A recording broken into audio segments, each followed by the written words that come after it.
Hey everyone, welcome back to the channel. So today we are drawing Chester, and honestly, this drawing looked a little scary at the beginning because there are so many folds in the costume, so many shadows, and the hat. Yeah, that hat was testing my patience. But let's start from the beginning. First, I've already prepared the grids. If you have watched my previous video, you know I love using grids when I'm drawing detailed characters. It makes everything so much easier. So no guessing, no. Why is the eye suddenly on the forehead now? The grid helps me place everything correctly. So I started by sketching gesture using a pencil. Very light, nothing fancy, just simple lines. At this stage, the drawing always looks weird. Like, trust the process weird. You look at it and think, is this really going to become a character? But that's normal. Every drawing has an upward face, so even this one has. After finishing the pencil sketch, I moved on to outlining. And for that, I used a black pen. This is one of my favorite parts because suddenly the character starts coming to life. The outlines make everything look cleaner, confident, finished. I carefully went over all the important lines: the face, the costume, the folds, and the hat, and all those little details that make Jester look like, well, Jester. I tried not to rush because one wrong pen line and there is no control plus Z in traditional art. We are not drawing on Photoshop today. After the outlining was done, it was time for color, and I started with a light orange as the base. I always like putting down a little lighter color first because it gives me something to build on. Think of it like laying the foundation of a house. Without the foundation, everything feels incomplete.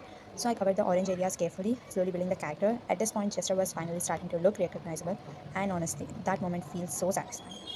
You spend all this time looking at random lines, and suddenly a character appears. After the base color, I started shading, and for the shadows, I used a darker red. This is where things become more interesting because shading adds depth. It makes the clothing look less flat, the folds become more visible, the shapes become stronger, and the character starts getting that dramatic look.